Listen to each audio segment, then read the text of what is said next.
दूसरे दिन गुरु के पास जाकर वो सीखता है प्राणायाम की विद्या सीखता है।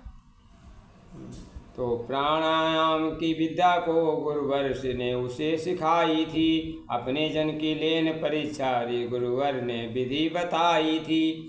भांति घर आकर क्या कहता है अपने, भांति भांति के अद्भुत व्यंजन उसने घर में बनवाए थे, मैं पूजा करके आता हूँ ऐसे वचन सुनाए थे। प्राणायाम की मुद्रा में बालक तुरंत ही बैठ गया, एक घंटे में वो वहीं रहा, सारा शरीर सब ऐंठ गया। दृश्य देखकर पत्नी ने पावन युक्ति बनाई थी, भोजन पावन करके ही रोदन की चूनी लगाई थी। भोजन कर लिया फिर बाद में रोने लगी। पत्नी रोदन सुन करके माता पिता भी आए गए, संपूर्ण वृतांत वो संपूर्ण नगर में छाए गए।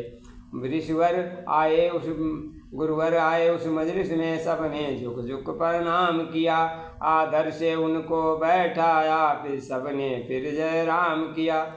बोले गुरु सुन मैं ऐसी विधि बताऊंगा, बालक ये जीवित होगा वो निश्चित तुम्हें सुनाऊंगा।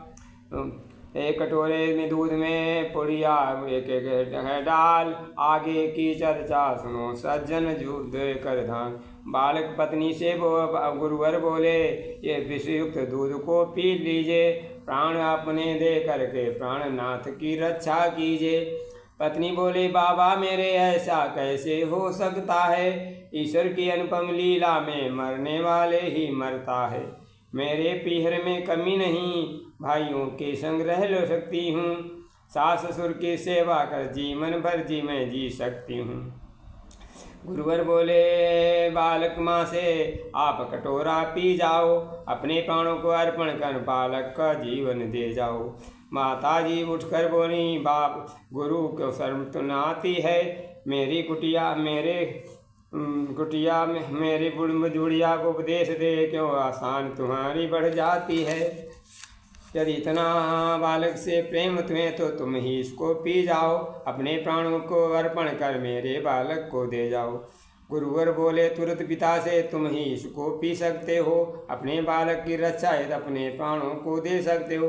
क्रोधित होकर बुढ़ऊ बोले, गुरु क्या तू बकता है, तेने मैं मारा मैं बालक को, मैं तब वचन आज मैं सहता हूँ, मेरे सामने तुम्हें अभी ये विषयुक्त पीना होगा, होगी मृत्यु तेरी गुरुवर, मम बालक को जीना होगा।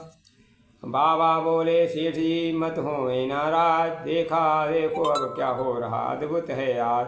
दूध कटोरी पीते ही बालक उठ धाया है, शरण स्पर्श गुरुवर के संग ही धाया। धन्यवाद।